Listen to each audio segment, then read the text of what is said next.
Manīṣā Pañcakam.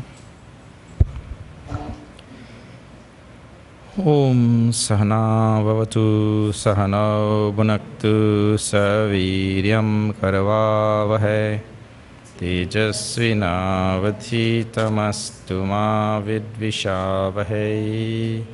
Om Shanti Shanti Shanti. Om Samasta Jana Kalyane Niratam Karunamayam Namami Chinmayam Devam Sadgurum Brahma Vidwaram.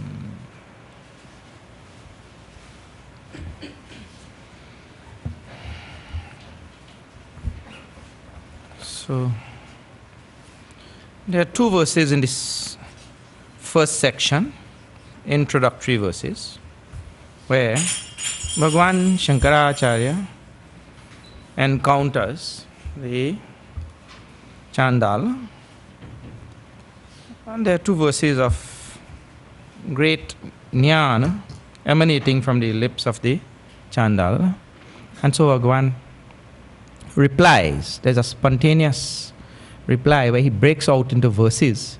This is a typical story in the Shankara tradition. He always encounters something, untoward thing, whatever, and then he breaks out into verses. So here we chanted the first verse already. We were seeing that. We are not finished seeing it yet. Today we'll see some more. The verses are, and I see some new faces here today, so you will be a little bit confused. But confusion is good in Vedanta. If you don't have confusion, then you don't need Vedanta. So we think it is okay. And there's a very good old adage which says, if you can't convince them, confuse them. So that might work. Anyway, the 5 verses, 4 out of the 5 verses deal with the 4 Mahavakyas. I introduced those 4 Mahavakyas the last time. And the 4 famous, well-known Mahavakyas, not that there are 4 Mahavakyas, there are of course countless Mahavakyas. So there are 4 well-known Mahavakyas from the 4 Vedas. So the first 4 verses which the great Acharya first gave deal with those 4 Mahavakyas in the same order in which they are traditionally given. Prajnanam Brahma, Aham Brahmasmi, Tattvamasi Mahavakya, and finally Ayam Atma Brahma, which come from Rik, Yajud, Sama and Atharva Veda respectively, and which are called as Lakshana Vakya, Anubhava Vakya, Upadesha Vakya and Anusandhana Vakya respectively also. So in that order, the Vakyas are given from the Aitiriya Upanishad, the Brihadaranyaka Upanishad, Chandogya Upanishad, and finally the Mandukya Upanishad of Atharva Veda, in that order also respectively. So the first verse which we are seeing then is dealing with Prajnanam Brahma. In Prajnanam Brahma, there are 2 terminologies. One is Prajnanam. Prajnanam, that word means consciousness. Prajnanam. And consciousness is Brahman. In other words, the absolute reality is of the nature of consciousness. That is the meaning of the Mahavakya, and that is being pointed out. One additional thing is pointed out in the Mahavakya, and that is, I am that consciousness. Ahameva. I am myself that consciousness. So we'll chant this again.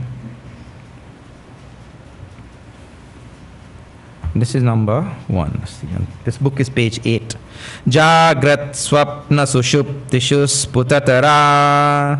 Jagrat swapna sushuptishu sputatara. Yasam vidujrimbhate. Yasam vidujrimbhate. Ya brahmadi pipilikan tatanushu. Ya brahmadi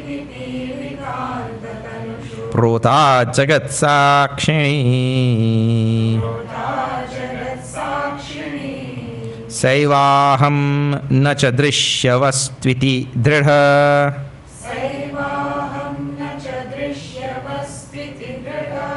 Prajñāpi yasyāsti chet Chandalostu satu dvijostu gururityesha Manīṣā mama.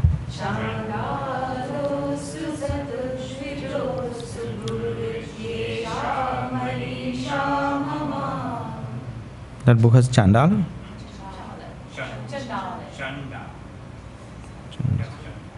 This book has Chandala.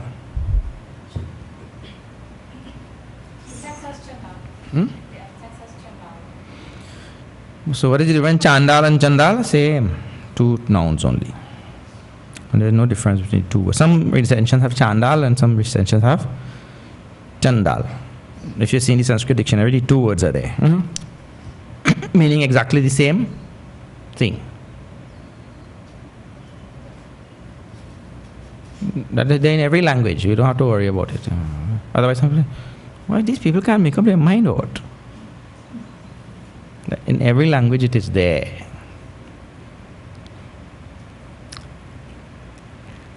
Yesterday somebody in this yagna distributing food. So I'm sitting here, Pandit Bisram is sitting there. Pandit Bisram is from Guyana. I am from here. So when they brought the item to me, cassava ball. When they reached by he, cassava ball. So what is the thing? Cassava ball or cassava ball? In Guyanese it is called cassava ball. So who is right? Nobody is right. Chandal and Chandal. Same thing is referring to. The object given to me and to him was same. Okay. So anyway, Chandalostu. In the first line, the consciousness is being pointed out from the level of the jiva. In the second line, the consciousness is being pointed out from the level of Ishvara. So, at the level of the jiva, we experience wake, dream, and deep sleep. And that wake, dream, and deep sleep are nothing but extensions of the same one consciousness. That is the word udrimbhate. Udrimbhate means a blossoming forth like that. It is the same consciousness which has blossomed forth as my waking state, my dream state, and my deep sleep state. Very clearly also, even if there is the non-cognition of anything in the deep sleep state, it is still the same consciousness which is there, illumining the absence of any cognition. Deep sleep in Vedanta, please remember that. Deep sleep means just that the mind has gone into a different state. The mind which has the capacity to reflect consciousness and so become sentient. That mind which has the capacity to reflect consciousness and so able to cognize, that mind has gone into a state of tamas where it is incapable of reflecting any consciousness. Now see,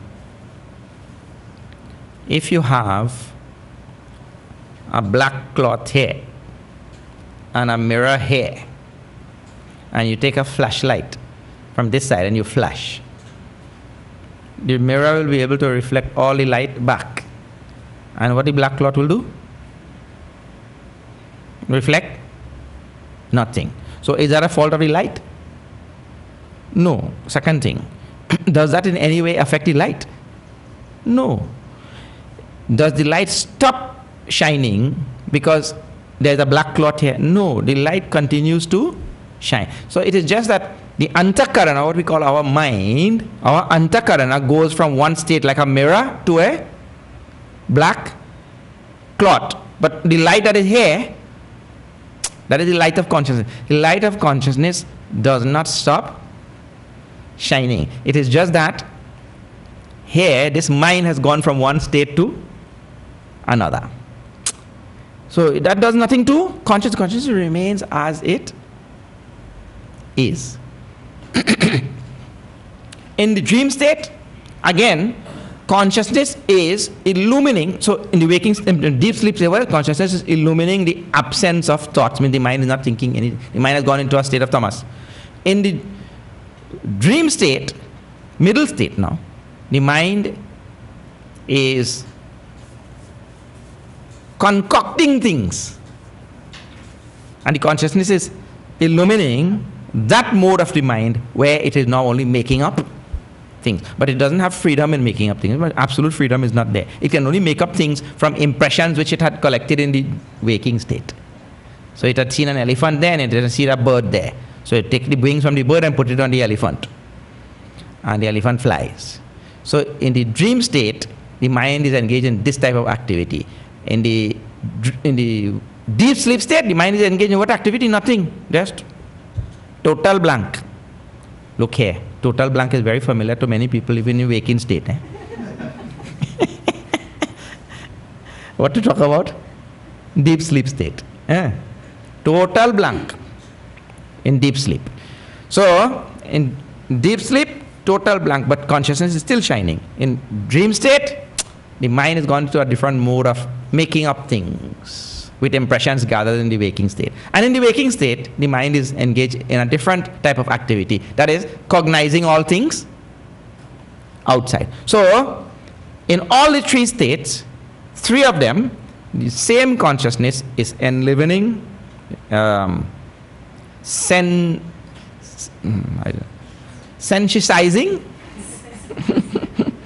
There is no word like that, but English words have their limitations, you know.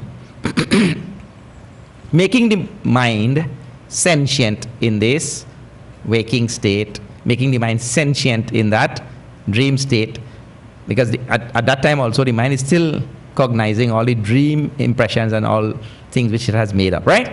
And in the deep sleep state, the consciousness is illumining the blankness of the mind. Consciousness is still there all the time.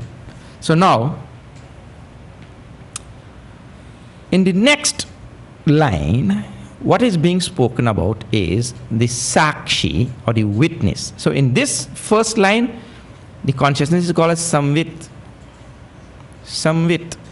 or samvid noun is feminine, and it means exactly that, consciousness, right? Just as chit, just as pragnanam, all these words mean the same thing, consciousness. In the next line, that same consciousness now, from the cosmic standpoint, is called as sakshi, or sakshini in feminine. Again, two feminine words are being used for consciousness, one at the individual level and one at the cosmic level. And that is the witness consciousness of Ishvara. Now, in the next line, there is Brahmaji all the way down to a ant. What it really means is, from the highest manifestation of a being to the lowest manifestation of a being. All the amoeba, no, and when he says ant, it means to say down to amoeba also. I don't think, well, amoeba, no, exclude it. Amoeba is a single unicellular organism like that. So from Brahmaji, the most complex to the most simple beings, and all of them. That means now, I also fall in that line or not? I also fall in that line. You see, you're coming from Brahmaji and all, Brahma, Vishnu, Mahesh and Indra, and you're coming down all the way down to amoeba. Somewhere I fall there also. So, that Jagat, of which I am a part, is being described now in the second line as, and just as in the first line, the jiva was described as an extension of, a blossoming forth of samvit. Here, the jagat is being described as a blossoming forth or what you call expansion of sakshi. Now, that requires a little bit of explanation. And this becomes a little bit more involved now. Otherwise, people will, how? People will ask that. Now, please pay attention to this. It is the same one pure, undifferentiated consciousness, which is Brahma, same pure consciousness, which conditioned by anything, any object in this world, any body, any upadhi, means this speaker, this microphone, this body, any object, right? That consciousness, when conditioned by any object or thing, whether it's a whole earth, a whole sun, that consciousness, that time, is called as Upahita Chaitanya or Sakshi. When it is identified with that body, like in this case, the consciousness identified with this BMI and says, I am 5 feet 4 inches tall, or I am this nationality. When it identifies and saying, I am that, it is called as Vishishta Chaitanya. So it goes like this, from Shuddha Chaitanya to Upahita Chaitanya to Vishishta Chaitanya. At the same time, you have to make a chart like this. From that absolute reality, which is Brahma, conditioned by its own Maya, comes space, air, fire, water, earth. So the consciousness becomes conditioned in this way by various things. But where did those various things come from? All the bodies and objects. Make a next line going down like this. From that Brahma, etasmat akashat sambhutaha. Akashaha sambhutaha. Akash came. Akashat vayu, vayu, agni, agni, apaha, adbhya prithvi. From that water came earth. Like this. Now these 5 elements manifesting from the same reality, they undergo panchikarana. Split and recombine. And these 5 elements now make up all the various bodies. All the, this thing, this body, all the living or non-living, it doesn't matter. So from the same reality came all the, what you call Jaravastu. Jaravastu means all the things made up of the 5 elements. And they went through their own panchikarana, recombination, and their various permutations and combinations to make all of these. And the same consciousness now, conditioned by one of those objects, which is made from these 5 elements, that same consciousness, conditioned by that, is called Upahita Chaitanya. The same consciousness, identified with one of those bodies now, is called as Vishishta Chaitanya. This is the idea. Eh? So now what? This universe is a duet of one.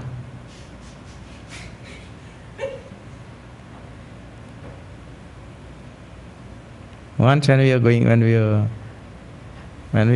in India on the train, a bunch of trainees, there were 40, 50 people. Everybody was singing. So one of the male singers and the female singers, okay, let us have a duet. A duet, you know they sing duet? Like Lata Mangeshkar and Mohammad Rafi? Like duet. He made a mistake and said, let us have a duel. A duel.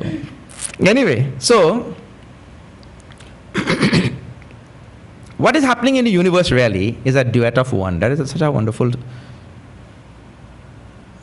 The same reality is consciousness, and the same reality, from the same reality has emanated what is called a Jaravastu, and the same consciousness is reflected in the Jaravastu and then identified with the Jaravastu.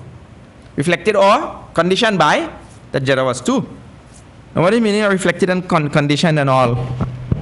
That also you have to understand. If you are a Vedanta student, you must understand this thing. Eh? In this room, if you bring a pot and you keep it here, clay pot, kumbha, Inside that pot there will be some space. But no matter what you do, you cannot separate that pot space from the infinite space, isn't it?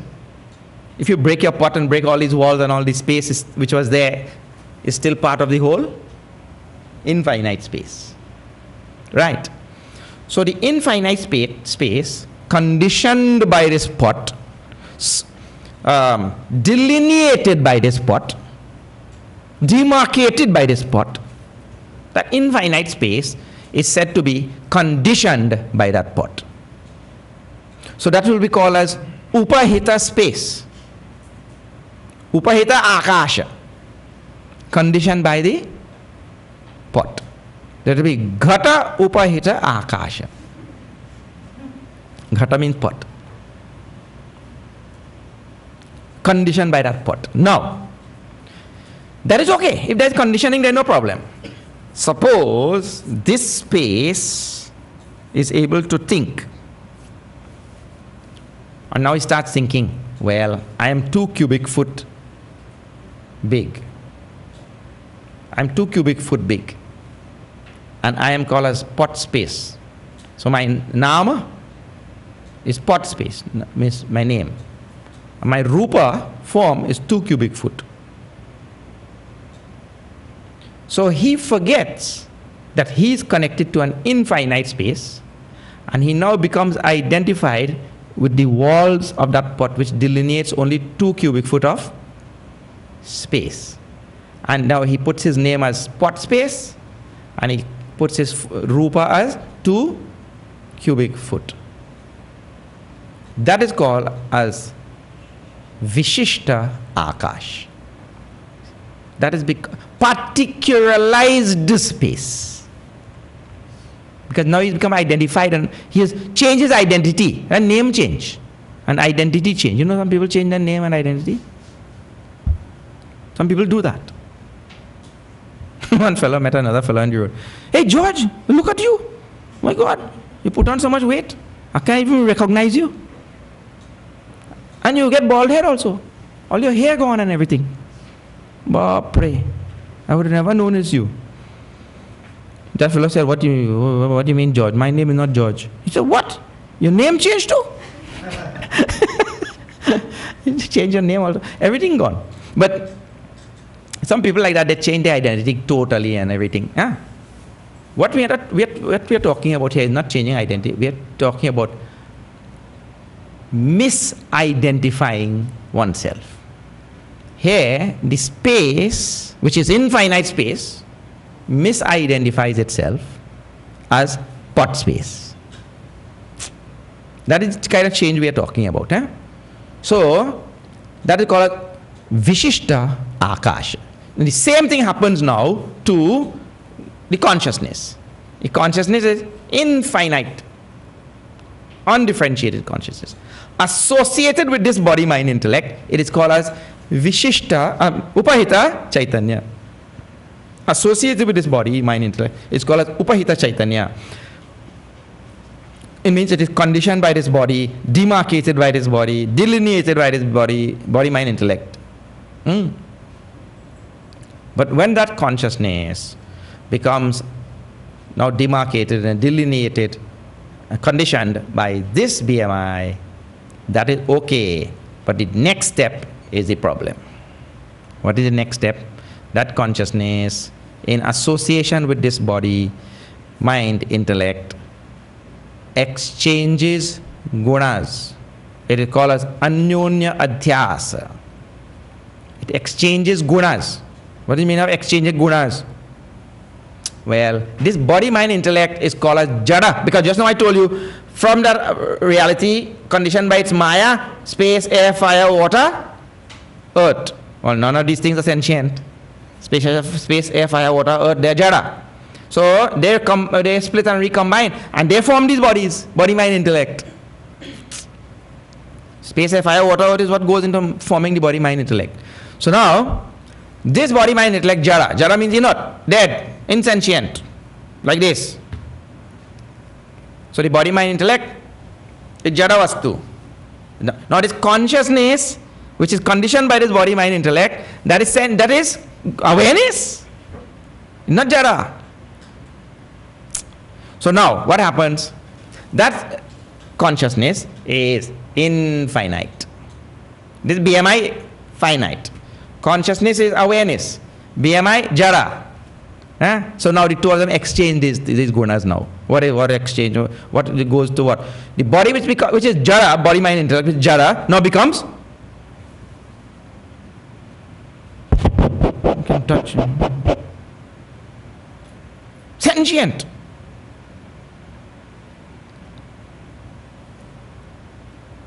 And the consciousness, which is infinite, now becomes finite. Because there is an identification. So the consciousness takes on finitude of the body. Body takes on sentience of the consciousness. That's called anyonya adhyas, where there is an exchange of gunas, qualities. That in that identification and that exchange now, the identification happens. What? The consciousness, because it has exchanged some of its gunas, it forgets its infinitude and now starts thinking it is finite. BMI. No, not only that, it takes all the other gunas of BMI. Now BMI is born, BMI will die someday, BMI gets sick, BMI tall, short, fat, thin, small, big, everything, all this BMI, right? So if the consciousness goes on saying all of these things. I'm Indian, I'm African, I'm Chinese, whatever. The consciousness takes on all of those gunas. And the body, which is jara, takes on the guna of sentience. So now, this identification is what the problem is. Now, if you trace back from the body, you go back. Because the body is made up of the 5 elements. 5 elements came from one from the next, like that, then you go back. And then Maya, and then consciousness only through its own Maya has appeared as space, air, fire, water, earth, and made this body. And if you come this way now, it is the same consciousness, now conditioned by a body, now identified by a body. Identified with a body. The same consciousness is going through the identification, and same consciousness is going through the body with which it is identified. Now, both the things on both sides are made from consciousness or not. So that is truth. That is the truth at the individual level, and that is the truth at the cosmic level. So the universe, even at the individual level or at the cosmic level, is nothing but an extension of or a manifestation of that consciousness, that same one consciousness. So it is a duet of one. One which has, it is the same reality which has made itself into this, and same reality which has made itself into that, or which is that. So here in the Mahavakya, the first line, it is first dealt with from our standpoint, the Jiva standpoint. We have this our 3 states of waking, dream, deep sleep. Not all of them is still the same consciousness, which is they are blossoming as all the states and illuminating all the states, and the same consciousness which is making me know all the 3 states also. And from the cosmic level, it is the same consciousness which is the witness or sakshi of Brahma, Vishnu, Mahesh, all down to Pipilika and Amoeba. They rhyme also. So, Ya Brahma, the Pipilika Amoeba.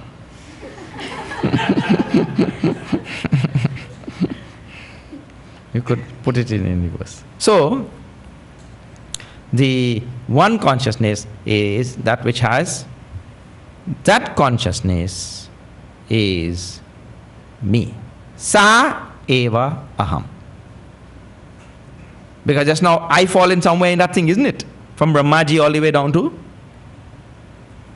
I will also fall in that. And it is one consciousness which has become everything. So what happens is, the identification with BMI is so strong, all this thing doesn't mean anything. So one consciousness which has formed, and nadrishya vastu iti drida prajna api yasya asti chet. Na, I am that consciousness. Na cha drishya vastu. I am the consciousness which has manifested as all the drishya vastu. I am not the drishya vastu. That has to be understood. It is the one consciousness which has manifested as the drishya vastu. Drishya vastu means all the seen, objectifiable things in this world. All the seen, my body, mind, intellect is also drishya vastu, because we know all the parts of our personality or not. But we do. I know my body, I know my mind, I know my intellect, everything. It's all drishya vastu. All my thoughts I know, my feelings I know, everything about this personality is drishya vastu.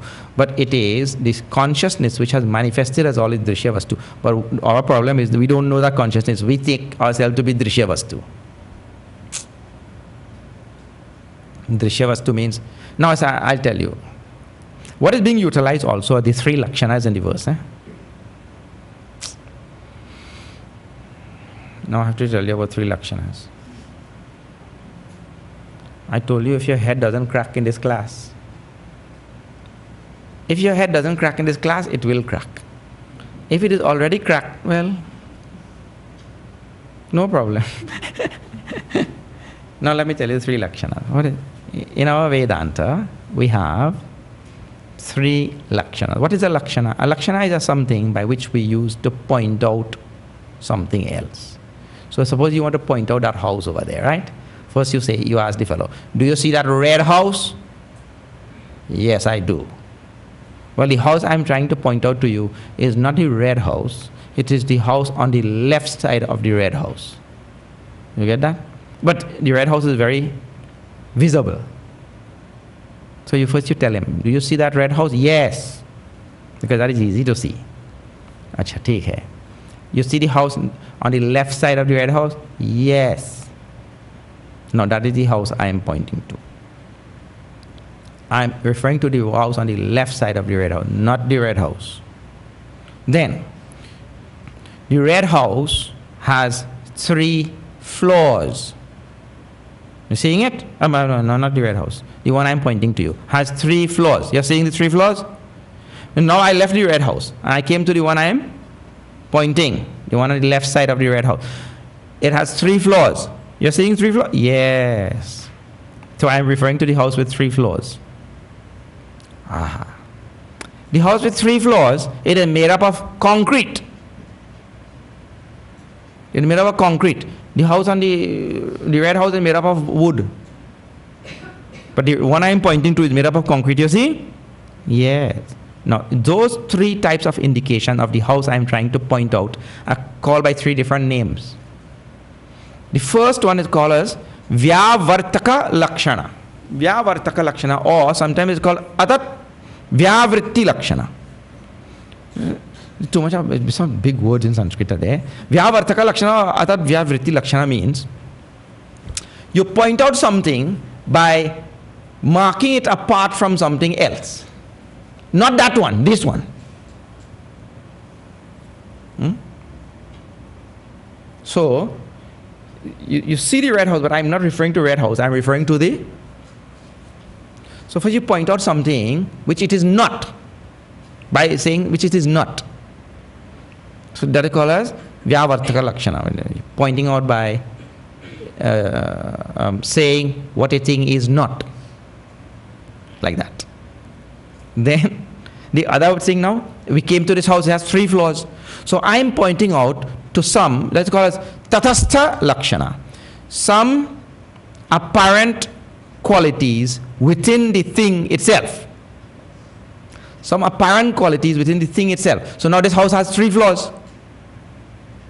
So I'm not referring to this house by the red house anymore. I'm referring to this house based on some apparent quality in the house itself. So my reference now doesn't depend on the red house anymore. My reference depends on some quality in the thing itself. That is called a Tathastha Lakshana, when you point out something by referring to some quality inherent in the thing itself. Like that, Tathastha Lakshana. And the last one, that thing is called as Swarupa Lakshana. Swarupa Lakshana. And that's when I told you, see, this house is made up of concrete. But that is the very essence of the house. Means its very essence. When you point out something by its very essence. Now, concrete has nothing to do with 3 floors and all that kind of thing. The essence of the house, it's building, it's what you call, final building block is, houses are made from blocks, but blocks are made from concrete. Anyway, its final building block is concrete. That's called a Swarupa. It's very nature. It's essence. You see? So when you point to the essence of a thing, you point to a thing by referring to its essence, it is called as Swarupa Lakshana. So when you point to a thing by referring to what it is not, it is called a Vyavartaka Lakshana or Atat Vyavritti Lakshana. When you point to a thing by referring to some qualities in the thing, apparent qualities, it is called as Tathastha Lakshana. And when you point to the very essence of the thing, it is called as Swarupa Lakshana. These are the 3 Lakshanas. The Lakshanas are now being utilized in this mantra also. You say, see, the easiest one. Vyavartaka Lakshana, Atat Vyavritti Lakshana, whatever, where it is. It says, Sa eva aham na drishya, na tu drishya vastu. I am that consciousness, not the drishya vastu. So that Vyavartaka Lakshana is being utilized because it's saying what I am not. I am not that all seen things. I am the seer. I am the seer. I am not the seen. And there are some little rules about seer and seen. Seer and seen cannot be one and the same thing. That rule holds for so many things in this world. Seer and seen cannot be one and the same thing. Holder and held cannot be one and the same thing. This hand could hold this microphone, but this hand cannot hold this hand. This hand can hold your head, but it cannot hold the hand. It is said the little prince asked his father, Dad, you are the king, aren't you? Yes, I'm the king. You have fought many a battle? Yes, I have fought many a battle. You have conquered many, many great soldiers and other kings? Yes, many. That's how I'm alive today. So you are very powerful. Samrat? Yes. He said, even though you are so powerful and I am a little prince, there is something which I can do which you could never do. That king said, really? What is that? He said, I can sit on your lap. Now you try. You sit on your lap. You can't. That is the inability of something to double back on itself. Because when a thing is of a certain essence, it is that essence. It cannot double back on it.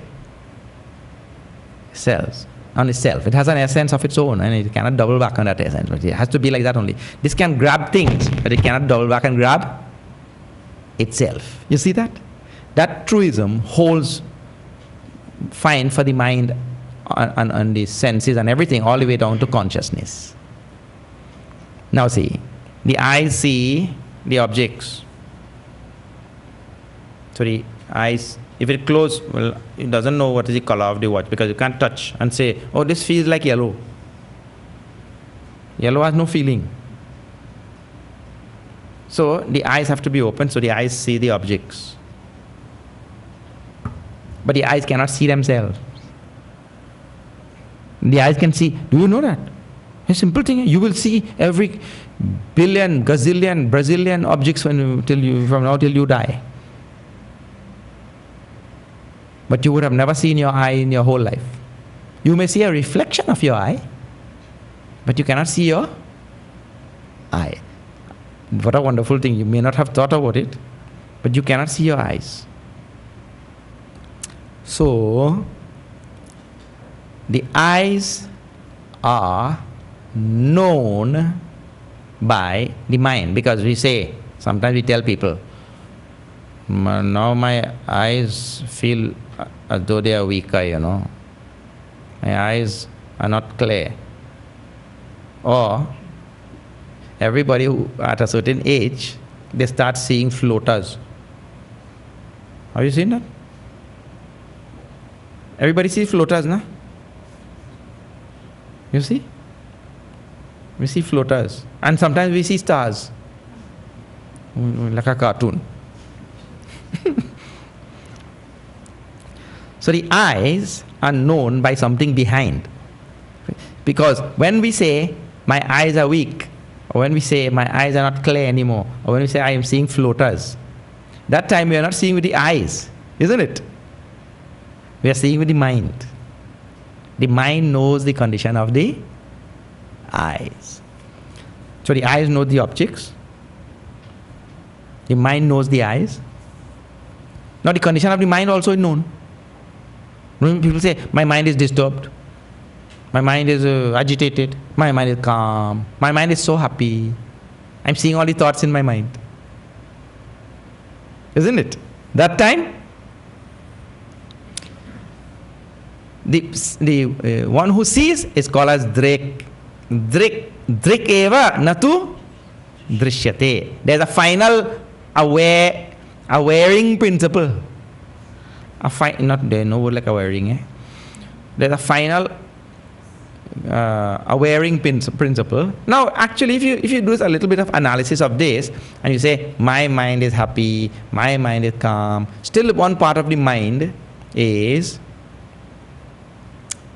knowing that vritti, knowing that thought. But I'll tell you where the conscious principle comes in.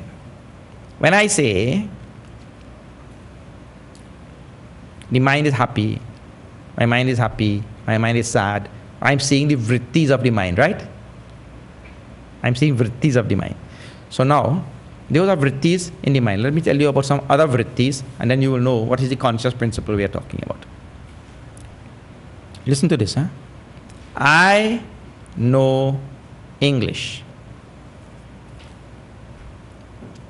I don't know French. I know English. I don't know French. But see the wonderful thing about that. I know that I know English, and I know that I don't know French. I know that I know English. Not only I know English, I know that I know English. Not only I don't know French, I know that I don't know French. So basically, what type of being am I? Basically, I am a knowing being. What is happening right now is the knowing being who is supplying the mind with the capacity to know English, or to know that he knows English, and to know that he doesn't know French. That consciousness has become identified with the mind, which knows that he knows English and which knows that he doesn't know French. The consciousness becomes tied up with that. And so the talking and the saying and the cognizing and the expressing and all of that belongs to mind.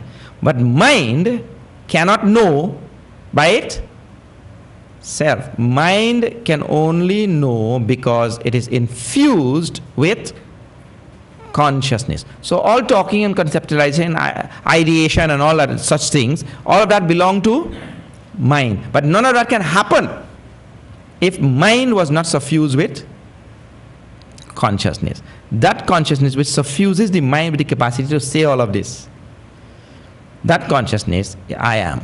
That is the idea. So it is not that I am the mind and all the things that it knows. Now, That consciousness is the final consciousness which conscientizes the mind, in other words, and which itself cannot be known because it cannot double back on itself. Its logical necessity is pointed out by this string of ideas. Its logical necessity is pointed out, but it cannot be known because it is not an object to be, cannot double back on itself. But its logical necessity is, logical necessity means what? I explain it. A logical necessity is the inescapable fact of a precedence which, without which something existing now will not have been there. For example, your great-grandfather. Well, you have not seen him. Well, I have not seen mine. But his existence is a logical necessity. Because if he were not there, I would not be there. So the fact that I have never seen him, and most people have never seen their great-grandfather, or great-great-grandfather, you say, okay, great-grandfather, too close. Great-great-grandfather. But it is a logical necessity. This is the point, this logical necessity point is the point that all materialists and all miss. Logical necessity is the point that all materialists miss. This is the answer to all materialists and the people who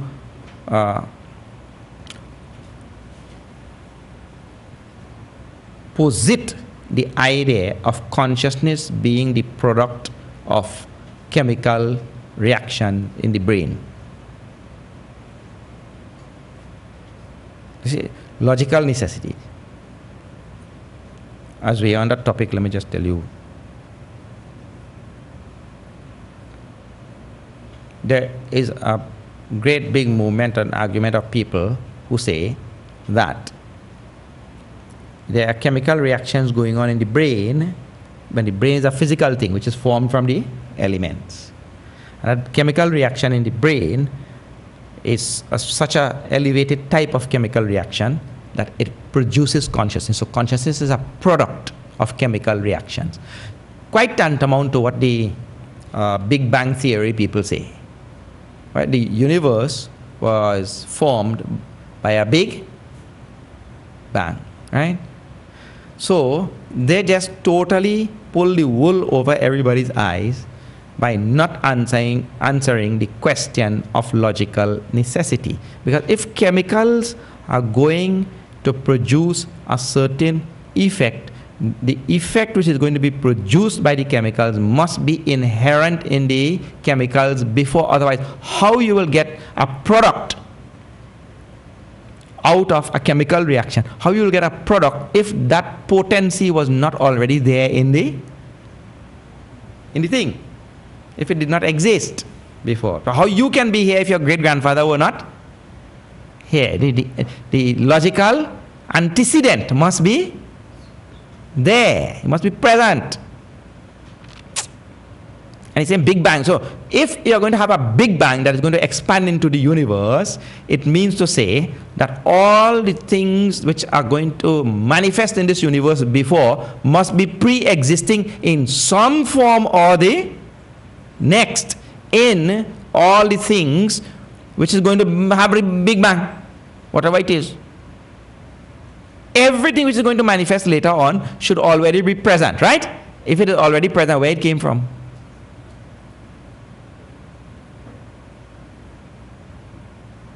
It just happened.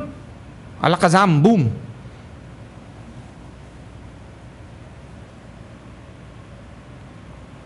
Logical necessity is a very, very important point in all. Anyway, so now, the idea that the